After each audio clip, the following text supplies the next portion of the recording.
Kemudian ikhwatal iman rahimani wa rahimakumullah, seperti kemarin yang sudah dijelaskan bahwa Rasulullah sallallahu alaihi wasallam kembali ke kota Mekah dengan suakah dari seorang yang bernama Al-Mut'im bin Adi. Kemudian Rasulullah sallallahu alaihi wasallam ketika di kota Mekah, dan itu tepatnya pada tahun ke-10 kenabian, Rasulullah berumur 50 tahun, mulailah muncul atau mulailah berdatangan jemaah haji ke kota Mekah. Ini adalah kejadian sebelum terjadinya Isra Mi'raj. Ya, sebelum Isra Mi'raj, Rasulullah sallallahu alaihi wasallam memanfaatkan waktu untuk mendakwai orang-orang luar kota Mekah yang melaksanakan ibadah haji, maka didakwai oleh Rasulullah sallallahu alaihi wasallam. Kemudian ada beberapa orang non Mekah yang masuk Islam. Ada orang-orang yang dari luar kota Mekah yang masuk Islam. Di antaranya adalah Suwaid ibn Samit. Suwaid ibn Samit ini adalah seorang penyair, seorang yang ahli sastra. Dia adalah penduduk kota Madinah. Pada waktu itu Madinah adalah kota Yathrib. Saking bagusnya orang ini, sampai-sampai orang menjulukinya Al-Kamil. Ketika dia datang haji, maka ini dimanfaatkan Rasulullah sallallahu alaihi wasallam untuk mendakwainya. Maka Rasulullah sallallahu alaihi wasallam mendakwai, menyampaikan Islam kepadanya. Maka Suwaid ibn Samit ini mengatakan, bisa jadi apa yang ada dalam diriku lebih baik daripada apa yang kamu sampaikan wahai Muhammad. Maka kata Rasulullah, ya sudah kalau gitu sampaikan apa yang ada pada dirimu. Ini memang sastrawan, ahli hikmah. Akhirnya Suwaid ibn Samit menyampaikan hikmah-hikmah kebijaksanaan dari Luqman Al-Hakim yang ada di Al-Quran ceritanya itu tahu ini. Suwaid ibn Samit ini tahu bahwa ada orang namanya Luqman bin Hakim. Itu kan menunjukkan kalau dia nggak pernah baca nggak akan tahu, karena itu adalah kejadian yang tidak diimani oleh orang-orang Quraisy pada waktu itu. Luqman Al-Hakim kan ada di Al-Quran ceritanya, betul apa enggak? Dia ceritakan kebijaksanaan dari Luqman. Kata Rasulullah, dalam riwayat ini dikatakan bahwa perkataanmu bagus sekali, tapi apa yang aku bawa lebih bagus dari itu. Kemudian Rasulullah SAW menjelaskan Islam kepadanya, dan akhirnya dia mengerti bahwa ini perkataannya luar biasa. Akhirnya dia masuk Islam. Ketika dia masuk Islam, dia pulang ke kota Al-Madinah atau Yathrib. Terus terjadi peperangan antara Aus dan Khazraj, namanya perang Bu'ath yang terkenal itu, dan dia termasuk yang terbunuh dalam perang itu, dalam peperangan Aus dan Khazraj. Aus dan Khazraj ini kan cikal bakal Ansor. Nanti ketika Rasulullah hijrah dari Mekah ke Madinah, Aus dan Khazraj bersatu, berdamai, menjadi Al-Ansor, kan gitu ceritanya. Itu masuk Islam, tapi mati beliau, ya, radhiyallahu anhu. Ini dikisahkan dalam Sirah Ibnu Hisham. Kemudian diantara yang masuk Islam juga adalah Iyas bin Mu'adz. Ini penduduk non Mekah ini luar-luar Mekah. Ini Iyas bin Mu'adz ini datang ke Mekah tujuannya minta tolong kepada Quraisy. Karena Iyas bin Mu'adz ini diutus oleh suku Aus. Kita tahu Aus dan Khazraj selalu apa? Berperang. Dan Khazraj lebih apa? Lebih besar marganya, lebih gede. Aus lebih kecil. Maka Iyas bin Mu'adz ini datang ke Quraisy tujuannya minta tolong, minta sekutu gitu loh, ya, cari teman. Maka ketemu Rasulullah, dimanfaatkan oleh Rasulullah SAW. Untuk apa kau datang kemari? Diterangkan bahwa kami datang ke sini ingin minta pertolongan karena kami didolimi oleh orang-orang Khazraj. Maka kata Rasulullah SAW, maukah engkau saya berikan sesuatu yang lebih baik daripada yang tujuannya kamu datang ke sini. Apa itu Islam? Maka Rasulullah mengatakan, ana Rasulullah ba'atsani ilal ibad ad'uuhum ila an ya'budullah wa la yusyriku bi syai'a wa unzil alayyal kitab. Aku adalah Rasul Allah, diturunkan untuk diutus untuk kalian semuanya, mengajak manusia untuk bertauhid, menyembah Allah saja dan meninggalkan kesyirikan-kesyirikan, dan Allah turunkan kepadaku Alkitab. Kemudian dijelaskan Islam. Akhirnya Iyas bin Mu'ad ini berkata ke teman-temannya, yang disampaikan orang ini lebih baik daripada tujuan kita datang ke sini untuk minta apa?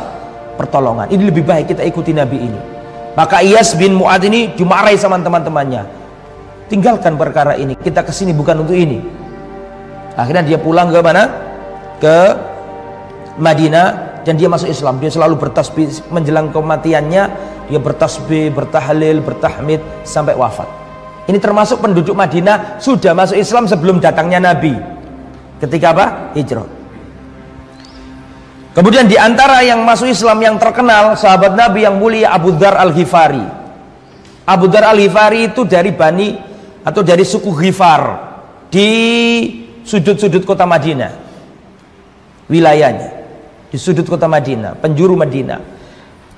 Abu Dzar Al-Ghifari, sahabat Nabi yang terkenal, yang sironya sudah kita baca di majelis ini, di kitab sebelumnya, yaitu kitab As-Sahabah. Betul tak? Ingatlah yang ingat, lupalah yang lupa. Abu Dzar Al-Ghifari sudah saya sampaikan ceritanya itu. Abu Dzar ini mendengar ada orang yang ngaku Nabi di tanah Makkah. Penasaran Abu Dzar ini. Maka Abu Dzar memerintahkan saudaranya, wahai adikku, berangkatlah ke kota Mekah, telitilah, saya mendengar ada orang ngaku Nabi di kota Mekah. Berangkatlah ke sana dan sifatilah dia, perhatikan baik-baik. Kalau sudah bisa kau sifati, pulanglah kemari, aku ingin mendengar beritanya itu. Berangkatlah adiknya, saudaranya ini datang kota Mekah, meneliti Rasulullah, mana Rasulullah, diteliti. Sesudah bisa mensifati dan bisa menghafalkan sifat-sifat apa yang disampaikan, apa yang didakwakan, bagaimana cirinya, sudah hafal, dia balik ke Ghifar, Bani Ghifar, diceritakan ke Abu Dzar Al-Ghifari. Maka Abu Dzar Al-Ghifari gak puas dengan cerita adiknya ini. Ini berangkat sendiri Abu Dzar Al-Ghifari dari Yathrib sampai ke Mekah. Ya. Sampai di Mekah, dia itu di Masjidil Haram, bingung Abu Dzar Al-Ghifari. Mau tanya orang, takut nanti salah, karena kan denger-denger katanya yang ngaku Nabi itu dimusuhi oleh apa? Kaumnya. Akhirnya dia mondar-mandir di Masjid Nabawi. Di Masjid apa? Masjidil Haram. Sudah ada nggak Masjidil Haram pada waktu itu? Sudah ada. Tapi tidak seperti Masjidil Haram yang sekarang ini gitu loh. Ya ada Ka'bah dan situ. Akhirnya ahli tahu ini orang kayaknya pengen sesuatu gitu. Dilihat mondar-mandir gak jelas. Mau tanya juga gak enak, takut nanti ada masalah. Akhirnya ketemu Ali bin Abi Thalib. Ya. Kalau engkau ingin, datanglah ke rumahku, istirahatlah di sana. Maka datang ke sana, istirahat. Besok paginya kembali ke Masjidil Haram, ingin mencari info tentang Nabi baru itu, tapi belum ketemu juga. Akhirnya Ali bisa nebak, kelihatannya engkau ingin mencari sesuatu. Ya, tanyakan kepadaku, barangkali aku bisa membantu. Kata Abu Dzar Al-Ghifari, kalau engkau mau merahasiakan perkara ini, aku akan mau cerita kepada kamu. Iya, gak apa-apa, aku akan simpan rahasiamu, ceritakan kepadaku. Ada apa? Aku datang ke sini sebenarnya ingin meneliti, katanya ada Nabi, ya, dapat wahyu dari langit. Maka aku utus adikku pertama kali, tapi aku belum puas, maka aku datang ke sini ingin tahu mana Nabi itu, bener ndak? Kalau memang bener Nabi, aku beriman kepadanya. Akhirnya kata Ali, engkau bertemu dengan orang yang tepat. Ayo ikut aku. Nanti kalau aku masuk, kamu masuklah bersamaku. Dan nanti kalau aku melihat sesuatu yang itu aku khawatirkan akan menimpa dirimu, aku akan menempel ke dinding dan aku akan pura-pura menata sandalku. Kamu harus hati-hati, berarti itu orang berbahaya. Artinya dikasih kode lah. Nanti kalau ketemu orang berbahaya dikasih kode. Akhirnya ikut sampai masuk ketemu Rasulullah Sallallahu Alaihi Wasallam. Maka Rasulullah Sallallahu Alaihi Wasallam menawarkan Islam kepadanya, dan Rasulullah itu adalah pendakwa yang paling ulung. Tutur katanya bagus, wajahnya sumringah, ya, bacanya Quran paling fasih. Tidak ada yang melebihi Rasulullah. wajahnya bagus, tutur katanya lembut, kalau baca Quran seperti turun dari langit. Siapa yang tidak terkesima dengan untaian kalimat ayat-ayat Al-Quran dibaca Rasulullah? Setelah dijelaskan panjang lebar, Rasulullah berkata, ya Abu Dzar, ya, masuk Islam lah, masuk Islam di situ. Abu Dzar masuk Islam. Ya.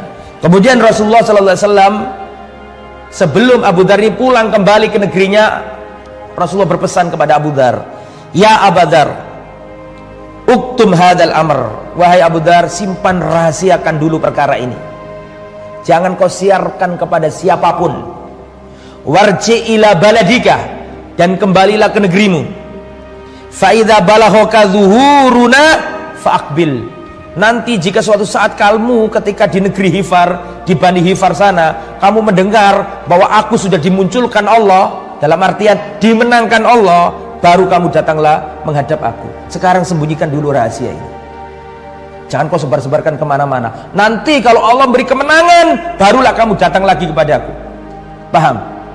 Makanya ada hadis Nabi yang mulia, hadis yang berbunyi, ista'inu, mintalah pertolongan kepada Allah untuk mensukseskan hajat-hajatmu dengan menyembunyikannya.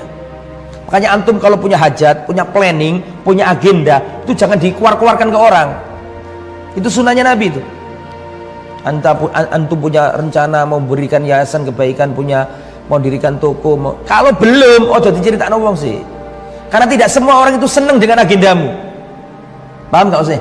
Tidak semua orang itu, kadang-kadang teman dekat loh, belum tentu senang dengan keberhasilan. Makanya Rasulullah mengatakan, kalau kamu punya agenda, kalau kamu punya planning, apalagi itu hal-hal yang strategis, jangan ceritakan ke orang.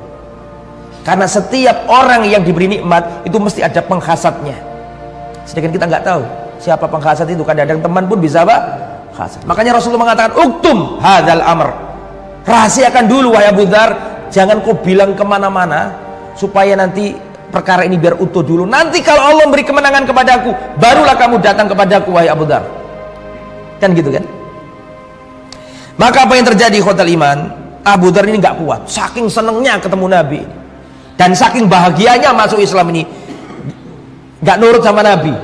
Langsung dia datang ke Masjidil Haram dan berteriak di depan orang-orang Quraisy, ya ma'syara Quraisy, inni asyhadu an la ilaha illallah wa asyhadu anna Muhammadan abduhu wa rasuluh. Wahai orang-orang Quraisy, persaksikanlah aku bersaksi, ya ada yang berhak disembah kecuali Allah. Dan orang kafir Quraisy diomongin ini, aku paham betul maksudnya. Nek wong saiki kan ono wong kafir, ono wong musyrik, nduk ngarepe kita ngomong asyhadu alla ilaha illallah, enggak ngefek, enggak paham karepe apa. Tapi orang kafir Quraisy ketika ada orang di depan yang ngomong asyhadu alla ilaha illallah, langsung paham maksudnya. Apa maksudnya? Lata Uzza enggak ono, itu maksudnya. Semua berhala-berhala harus disingkirkan, itu maksudnya. Makanya diingkari. Kenapa orang kafir Quraisy ketika Rasulullah mengucapkan asyhadu alla ilaha illallah kok langsung diingkari? Karena mereka paham konsekuensinya. Paham enggak maksudnya? Ada pun orang Jawa ini asyhadu alla ilaha illallah, setelah itu bukan orang Jawa ya, orang sebagian orang-orang yang kejawen, karena tidak semua orang Jawa itu apa? Kejawen. Asyhadu alla ilaha illallah, lafadznya itu masya Allah fasih, tapi setelah itu pergi ke dukun. Nah itu maknanya dia nggak paham. Nah orang kafir Quraisy ketika Abu Dzar mengatakan asyhadu alla ilaha illallah, langsung paham maknanya. Maknanya apa berarti? Lata Uzza semuanya itu hilang. Wa asyhadu anna Muhammad Rasulullah. Ketika Abu Dzar selesai ngomong gitu, langsung datang orang kafir Quraisy nunjeki dia, ditunjeki sampai berdarah-darah. Datang Abbas pamannya Nabi, dirangkul, stop, biarkan, jangan. Kata Abbas, cerdas loh Abbas itu, pamannya Nabi itu. Dia pada waktu itu bisa jadi belum masuk Islam. Bukan bisa jadi, ya memang belum masuk Islam Abbas pada waktu itu. Dirangkul sama Abbas, jangan, stop. Kalian ini apa nggak mikir? Kalian ini penduduk Mekah nggak bisa makan kalau nggak dagang ke Sam. Sedangkan Bani Hifar itu tempatnya ada di Medina sana. Kalau sampai terjadi sesuatu pada orang ini, kalian akan habis perjalanan kalian, dagang kalian akan dirampas sama Bani Hifar. Mikir mereka, baru bener juga omongannya Abbas ini. Akhirnya diculno. Ngono iku menisuke meneh, ya ngomong meneh. Gak pulang dulu ke mana? Ke Medina. Ngomong lagi, asyhadu alla ilaha illallah, ditunjuki lagi sama orang Quraisy. Terus di stop lagi sama Abbas. Antum baca di kitabnya ada kan? Dan ini riwayat sahih loh, diriwayatkan Imam Al-Bukhari kisah ini. Kisah masuk Islamnya siapa tadi? Abu Dzar Al-Ghifari. Kemudian di ikhwatul iman rahimani wa rahimakumullah, di antara yang masuk Islam juga ini orang non Mekah. Ini konsentrasinya Nabi kan masih di Mekah sebenarnya, belum keluar Mekah. Cuman ini musim apa? Musim haji. Maka dimanfaatkan Nabi untuk gerilya mendakwai orang-orang luar Mekah.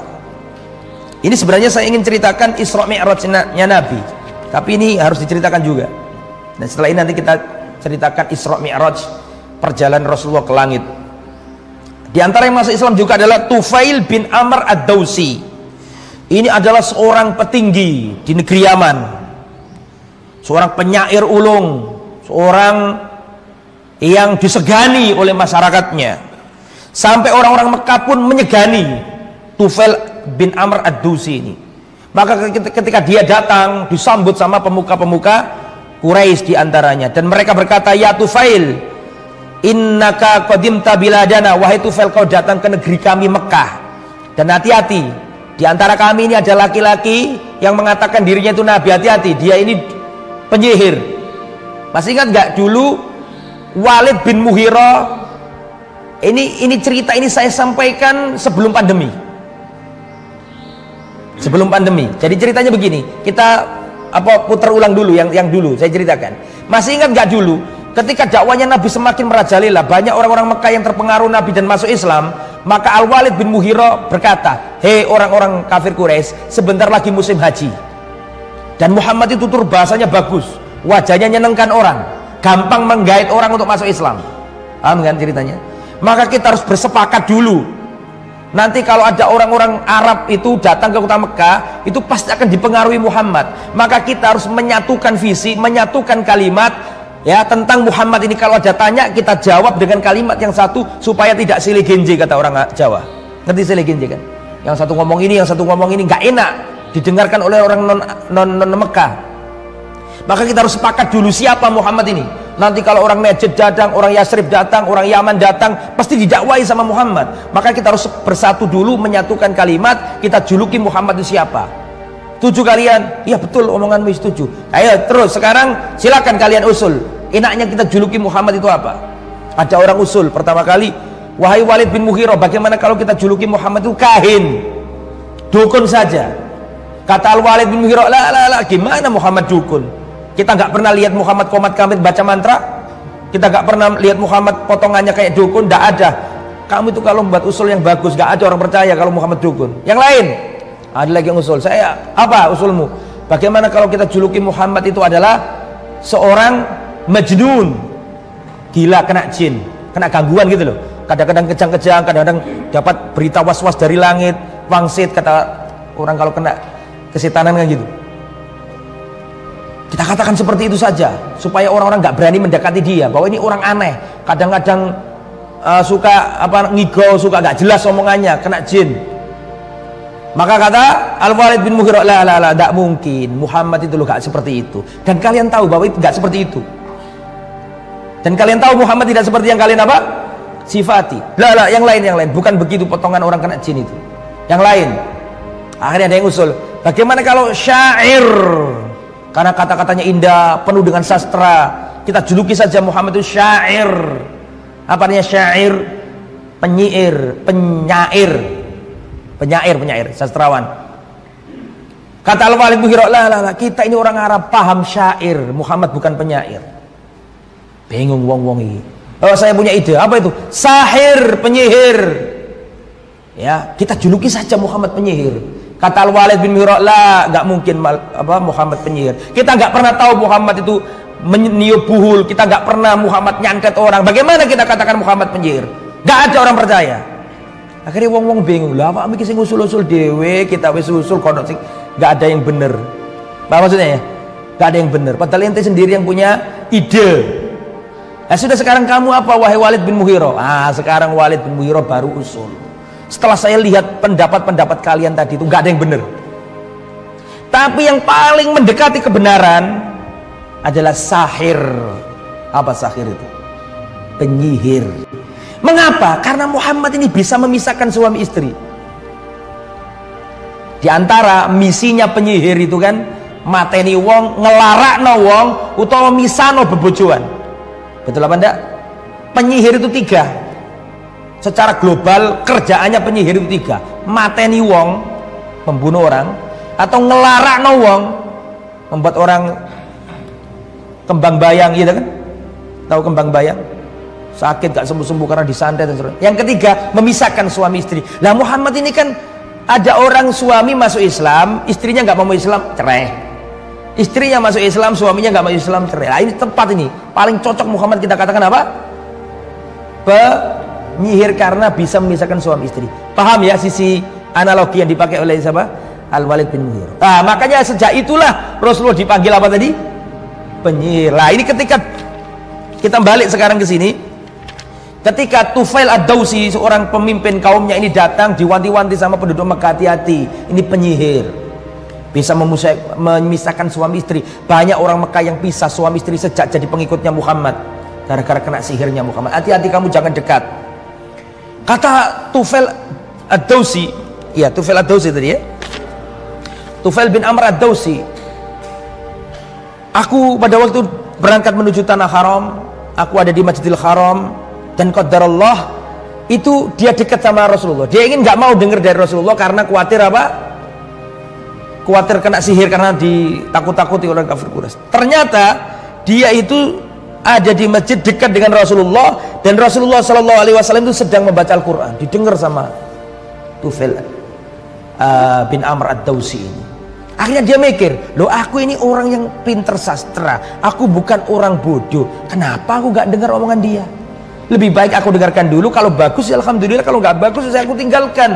Aku ini bukan orang bodoh, bisa memilah perkataan yang bagus dan perkataan yang apa? Jelek. Paham maksudnya? Akhirnya didengarkan, ngobrol sama Nabi, dibacakan ayat Al-Quran, kemudian ditawarkan Islam, dan Rasulullah itu seperti yang saya katakan tadi, tutur bahasanya lembut, wajahnya nyenengkan orang, akhlaknya luar biasa, terkesima luar biasa ini Tufail bin Amr Ad-Dawsi ini. Langsung masuk Islam. Ketika masuk Islam, kata orang kafir Quraisy, tuh kan teman kan kena sihir wong situ iki. Mesti kandhane ojo parak-parak, ojo dekat-dekat, malah dekat-dekat kena sihir temenan dia. Akhirnya apa yang terjadi? Masuk Islam. Dia datang ke kaumnya, nanti beliau ini menjadi cikal bakal masuk Islamnya orang-orang di negerinya, gitu ya. Kemudian diantara juga Zimat yang nomor 5, Zimat Al-Azdi. Dia ini juga dari negeri Yaman ya, dari negeri Yaman. Dia ini ketemu dengan Rasulullah SAW, dan dia ini orang ahli ruqyah, ahli suwuk dia ini. Maka dia ini mendengar katanya ada orang namanya Muhammad SAW mengklaim bahwa dirinya Nabi dan dapat berita dari langit, dan orang-orang itu mengatakan dia itu gila, kena seterusnya, kena jin. Maka dia ini ingin meruqyah Nabi, dan dia mengatakan barangkali aku bisa menyembuhkan orang itu. Dia datang niatnya untuk nyuwuk Nabi. Bayangkan Nabi mau disuwuk. Faqala ya Muhammad inni, wahai Muhammad, sesungguhnya aku adalah seorang peruqyah, dan aku akan apa? Meruqyah dirimu, menyuwuk dirimu.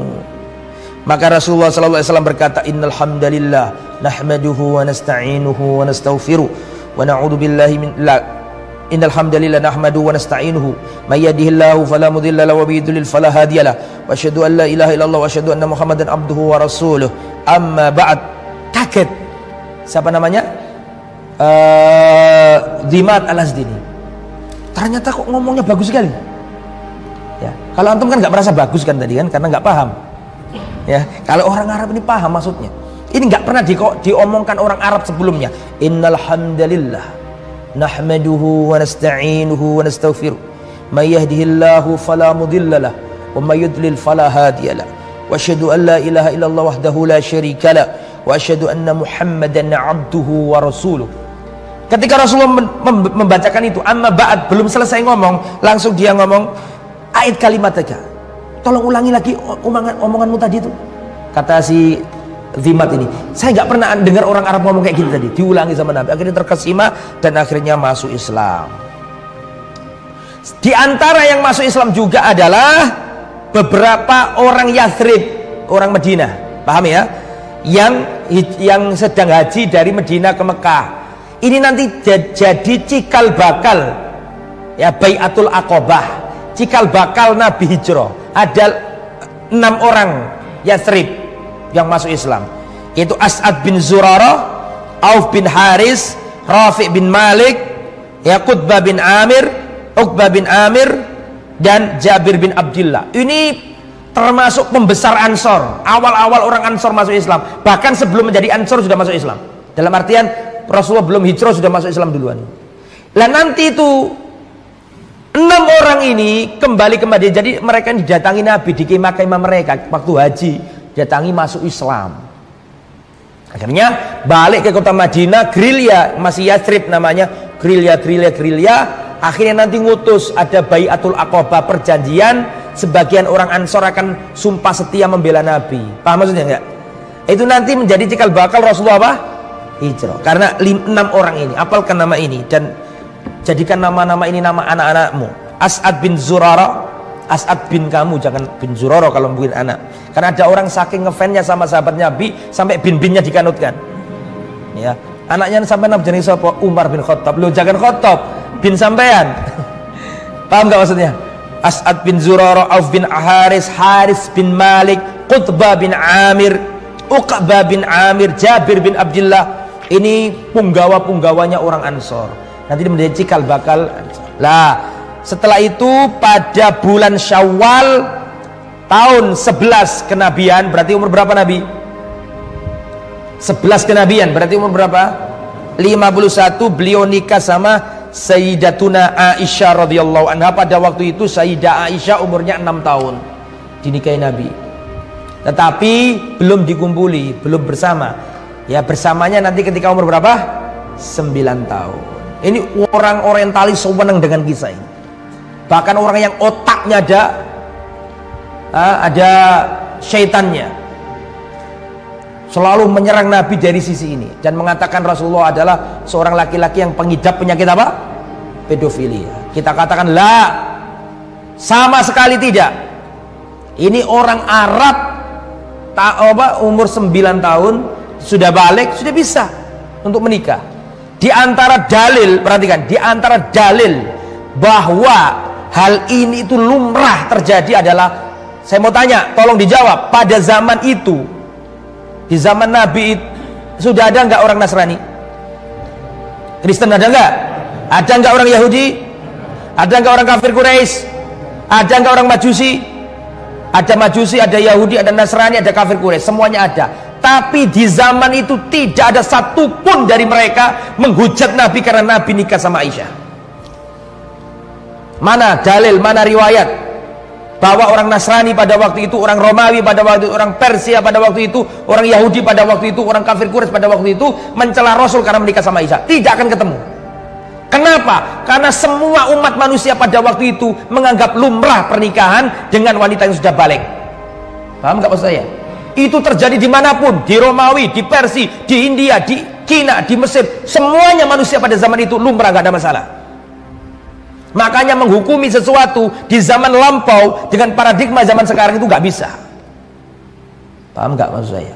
Jangankan Nabi belasan abad, wong di zaman ibu saya saja, mbak saya diceritani kok, di desa saya itu dulu itu bocah perempuan kalau sudah balik itu dinikahkan apa? Dinikahkan sama walinya, sama orang tuanya, dinikahkan. Itu padahal tahun 40, tahun 60, tahun 70 masih ada gitu di desa-desa. Dan itu lumrah, nggak ada orang apa? Protes. Nggak ada masalah. Apalagi ini belasan abad, terus kita menghukumi suatu di belasan abad yang lalu dengan paradigma di zaman sekarang, nggak mungkin. Dan pada waktu itu musuh-musuh Islam ada, tapi tidak ada satupun musuh Islam yang menghujat Nabi karena Nabi nikah sama Aisyah. Paham? Itu berarti lumrah, nggak ada masalah. Jelas ya? Wis gitu aja cara bantai, nggak usah bingung. Iya, ono sing nggak ngerti. Iya lah, apa Nabi kok nikah karo wong wedok umur 2 tahun? Awakmu sih nggak ngerti. Nggak ada masalah itu, sama sekali tidak ada masalah. Bisa dipahami ya? Oke. Nah setelah itu terjadi peristiwa Isra Mi'raj. Ini sebenarnya yang inti, tapi tadi itu saya mau menyampaikan Isra Mi'raj, tapi kok ini ada materi penting belum saya sampaikan. Akhirnya saya sampaikan dulu. Nah Isra Mi'raj, Isra itu artinya Rasulullah diperjalankan malam hari. Itu Asra Yusri.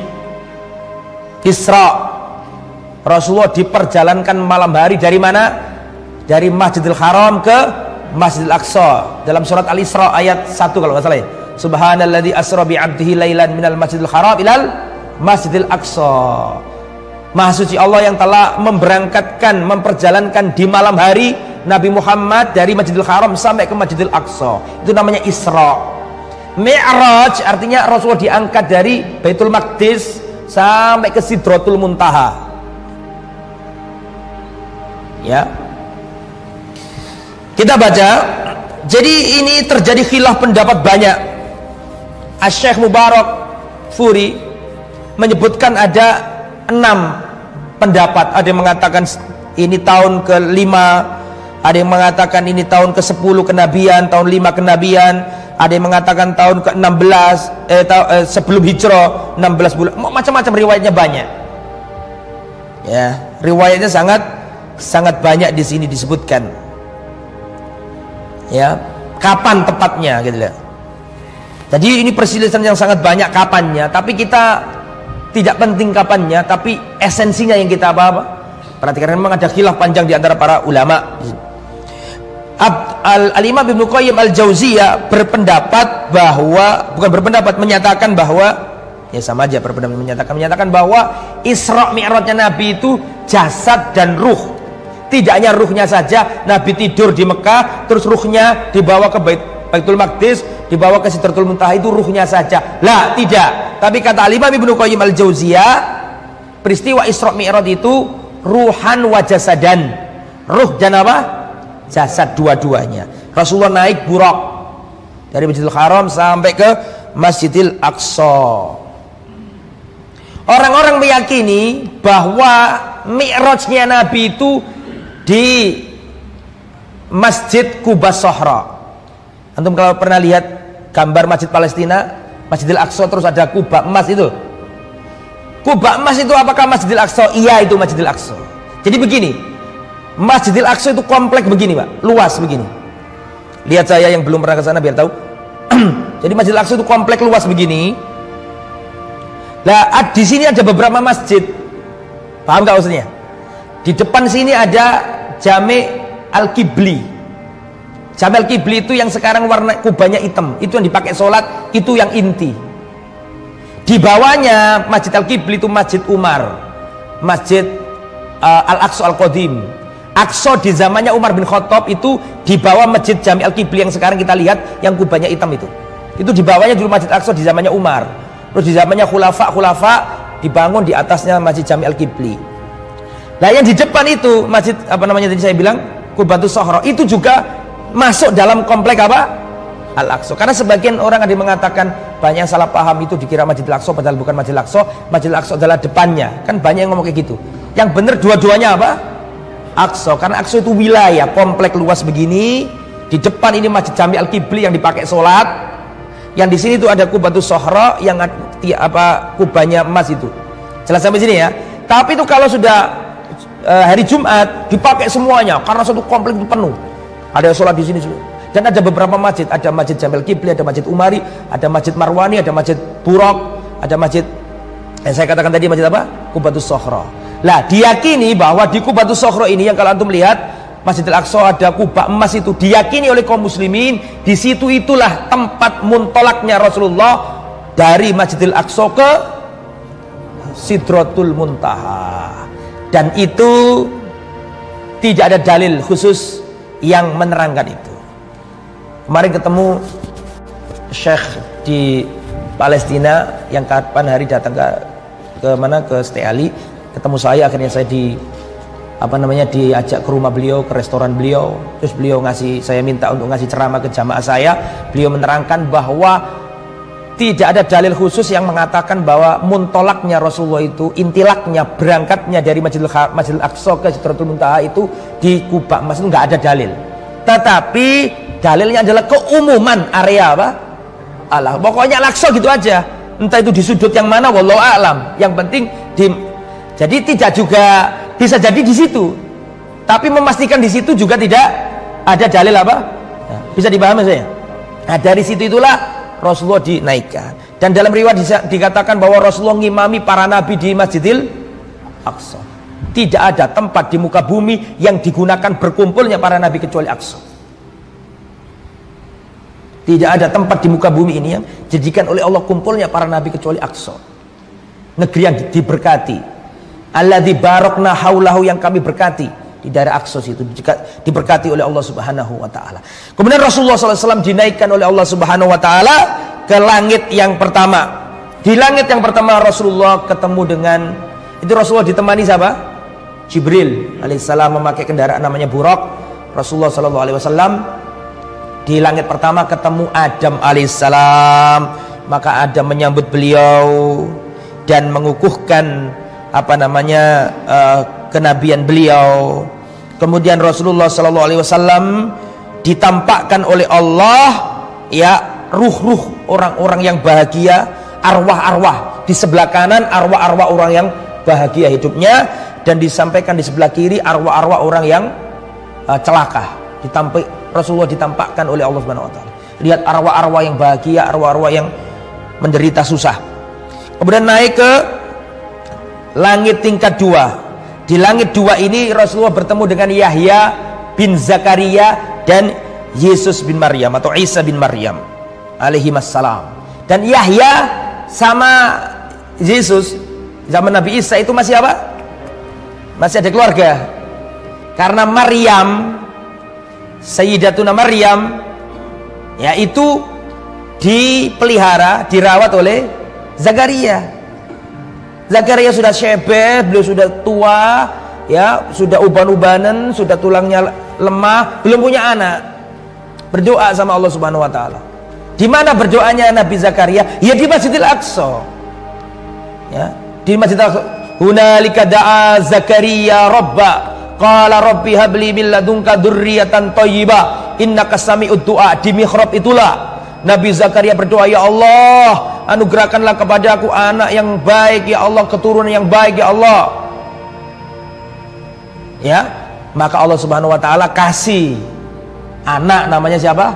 Yahya. Dzurriyyatan thayyibah, keturunan yang baik, dikasih Yahya. Yahya ini orang yang ganteng, rupawan, luar biasa. Nabi Yahya itu karena kena doanya sang ayah. Siapa? Nabi Zakaria. Di mana doanya? Di Masjidil Aqsa. Termasuk Maryam berdoa ya di Masjidil Aqsa. Di situ. Ya. Kemudian Nabi Yahya sama Nabi Isa bertemu. Dan Rasulullah SAW mengatakan, aku melihat Nabi Isa, dan Nabi Isa itu ada orang dari di Quraisy yang mirip Nabi Isa. Siapa orang di Quraisy? Orang Quraisy, suku Quraisy yang paling mirip Nabi Isa siapa? Rasulullah ketika menerangkan ke sahabat, aku ketemu Nabi siapa? Isa. Bahkan Rasulullah pernah mimpi ketemu Nabi Isa juga. Terus kata Rasulullah, orang yang paling mirip Nabi Isa adalah seorang laki-laki, namanya siapa? Sudah saya sampaikan. Ya cuma itu mang, murid itu harusnya pinter, harusnya nggak pinter. Siapa namanya? Siapa? Judas. Lo enggak? Istri sahabatnya Nabi itu ada yang mirip Nabi Isa. Siapa sahabat Nabi yang mirip Nabi Isa? Urwah bin Mas'ud, dulu kafir masuk Islam. Urwah bin Mas'ud.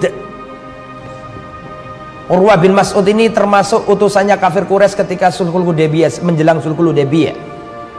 Tapi akhirnya masuk Islam, Urwah bin Mas'ud. Ini mirip Nabi Isa, dan Nabi Isa ini ganteng, putih kemerah-merahan, terus rambutnya itu seperti orang keluar dari apa?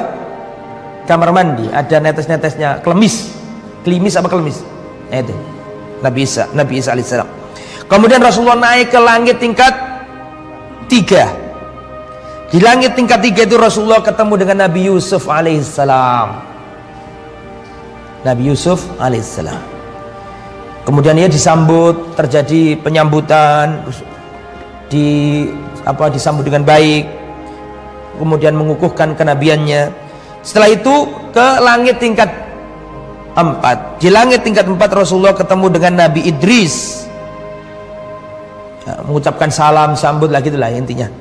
Terus ke langit tingkat 5. Di situ Nabi Muhammad ketemu Harun bin Imran, saudaranya Nabi Musa. Beliau Nabi juga, Nabi Rasul. Harun bin Imran mengucapkan salam, disambut luar biasa.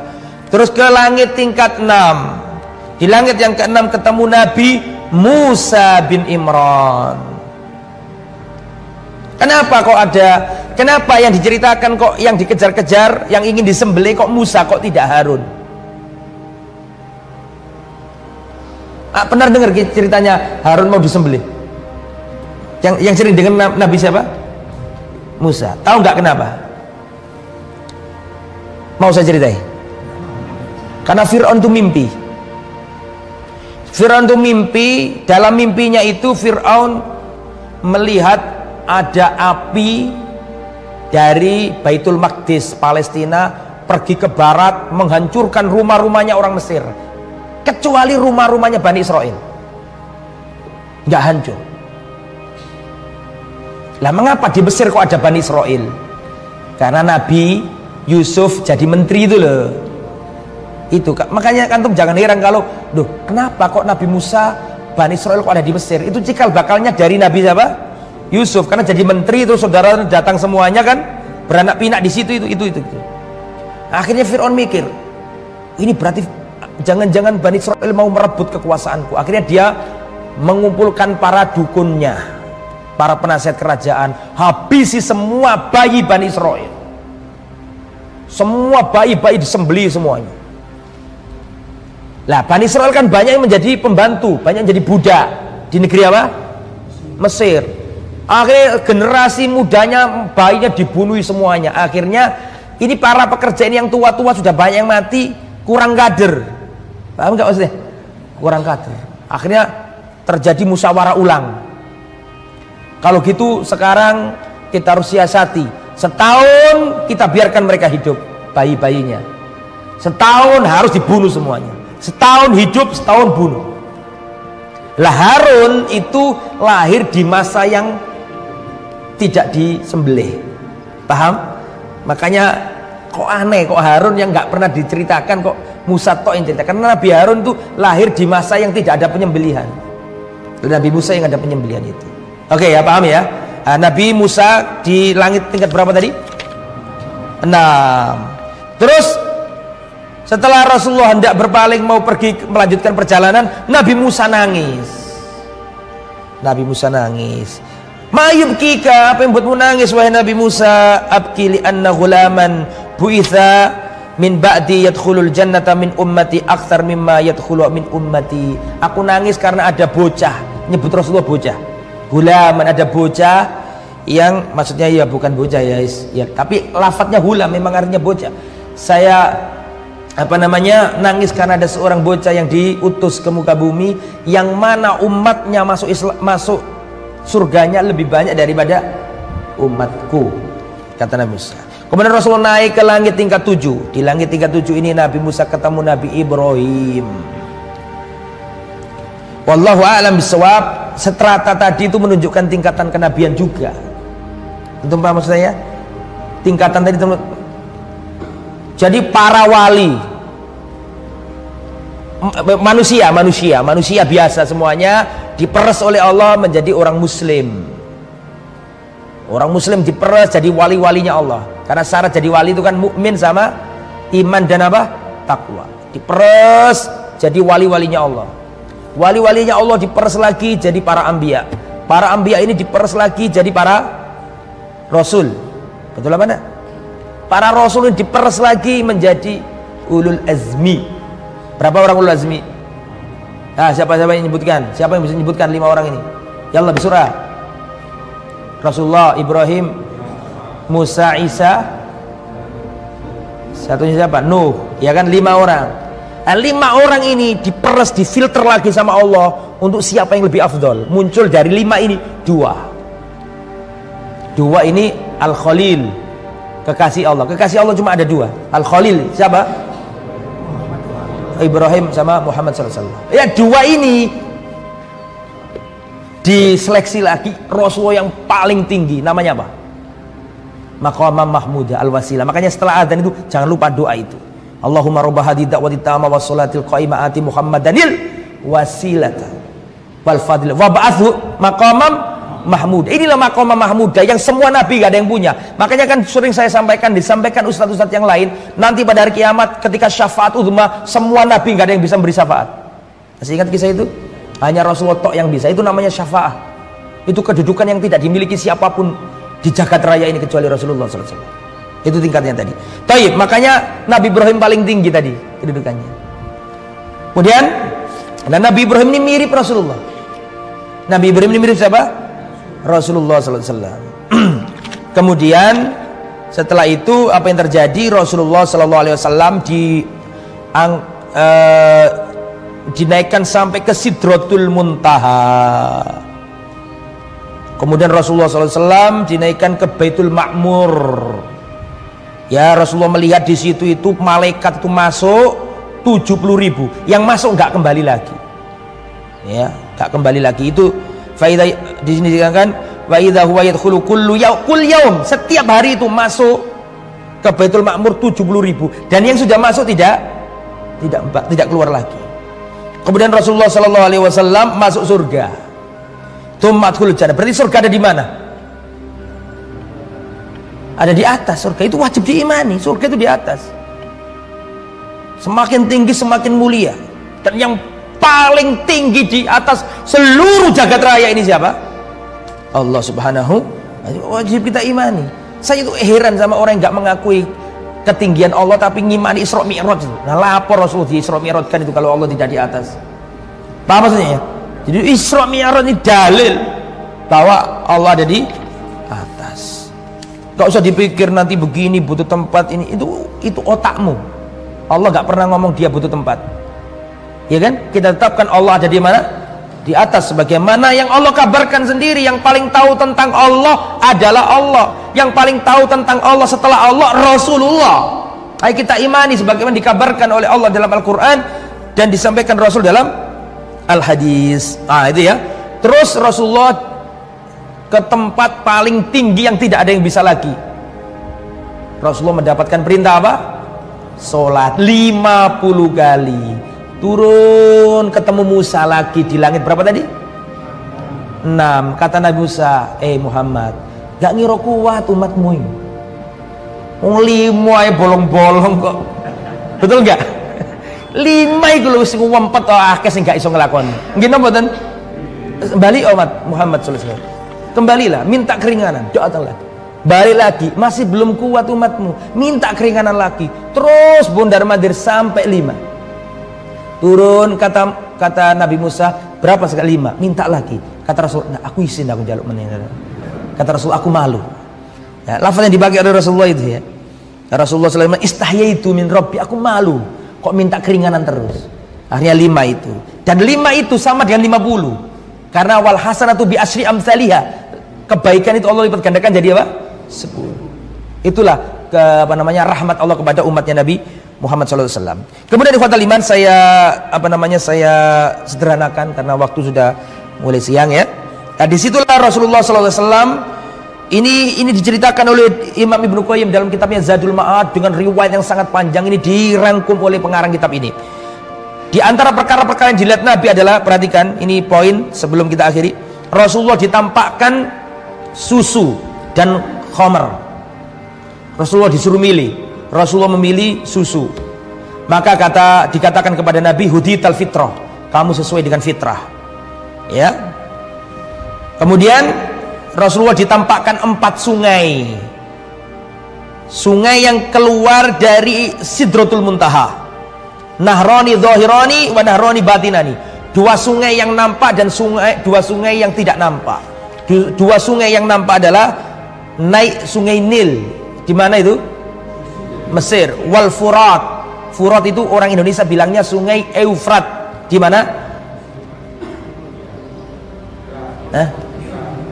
Di Irak. Nah, dulu belajar biografi nggak lulus sama ini. Kita koningin ugaru. Nil di mana? Di Mesir. Eufrat di mana? Di Irak. Adapun dan 2 sungai di surga. Kemudian Rasulullah ditampakkan Malik. Malik itu siapa? Malaikat penjaga neraka. Layat hak, enggak pernah senyum, enggak pernah ketawa. Wali salawaji basyrun wala basyasha. Bisyrun wala basyasha. Tidak ada di wajahnya itu kesenangan, sumringah, enggak ada sama sekali. Ya. Dan Rasulullah melihat surga dan neraka. Kemudian Rasulullah melihat orang-orang yang makan hartanya anak yatim. Anak yatim punya warisan digondol sama paman-pamannya misalnya. uangnya saudara diambil, anak yatim nggak dikasih misalnya. Tetapi jangan salah sangka, ini kadang-kadang banyak orang nggak paham. Perhatikan omongan saya. Ini A ini sudah nggak punya ahli waris lagi. A ini laki-laki misalnya. A punya anak B, C, D, E, F. Paham ya? Terus B ini kan anak, B sampai F kan anak semuanya. B ini mati sebelum si bapaknya mati. Paham kan? Si B ini mati. Tapi B ini punya anak namanya Z. Jelas sampai sini? Terus A ini mati.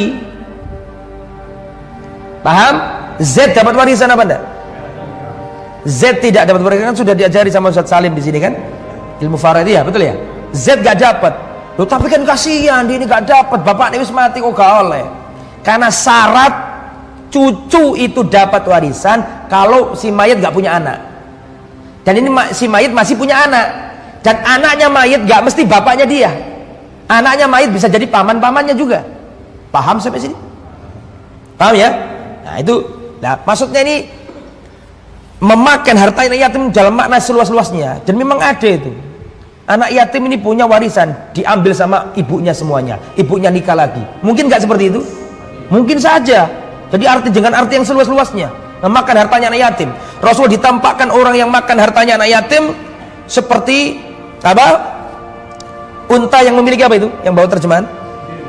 Bibir yang seperti orang yang memiliki bibir seperti bibirnya unta. Terus diapakan? Dilempari, dijejeli dengan api neraka. Ya betul gitu ya, bara api neraka. Kemudian selanjutnya Rasulullah melihat para pemakan riba memiliki perut yang besar sekali sampai tak kuasa jalan karena saking gedenya perutnya ya, dan dia nggak bisa kemana-mana. Kemudian datang keluarganya Fir'aun menginjak-injak dia sebelum masuk neraka. Ya betul begitu. Kemudian Rasulullah melihat orang-orang yang berzina ya, di depan mereka ada daging segar, wangi, dan ada daging busuk. Tetapi para pezina ini makan daging yang busuk-busuk itu. Kemudian Rasulullah juga melihat wanita-wanita yang masuk ke laki-laki yang bukan mahramnya, bukan anak-anaknya, yang geleman lah gampangannya, nggak menjaga. Rahuna mu'allaqat bisatyihinna. Rasulullah melihat wanita-wanita ini bergelantungan di payudaranya. Ya betul begitu. Kemudian Rasulullah melihat, nah ini penting ini menjadi bukti kebenaran Isra Mi'rajnya Nabi. Ketika Isra Mi'raj itu Rasulullah melihat di bumi itu, melihat kafilah dagang kafir Quraisy berjalan dari yaitulah antara Mekah sama Syam itu. Dilihat Nabi. Makanya nanti ketika Nabi sallallahu alaihi wasallam turun, disampaikan ke kafir Quraisy, tadi malam aku berisra Mi'raj. Isra dari Masjidil Haram ke Masjidil Aqsa, dari Masjidil Aqsa sampai ke cuma satu malam. Apa mungkin itu? Sekarang loh Mekah Medina saja zaman itu pakai unta, pakai kuda, itu berhari-hari. Padahal Medina padahal. Apalagi ini jauh ke utara ke tanah Syam. Tidak masuk akal.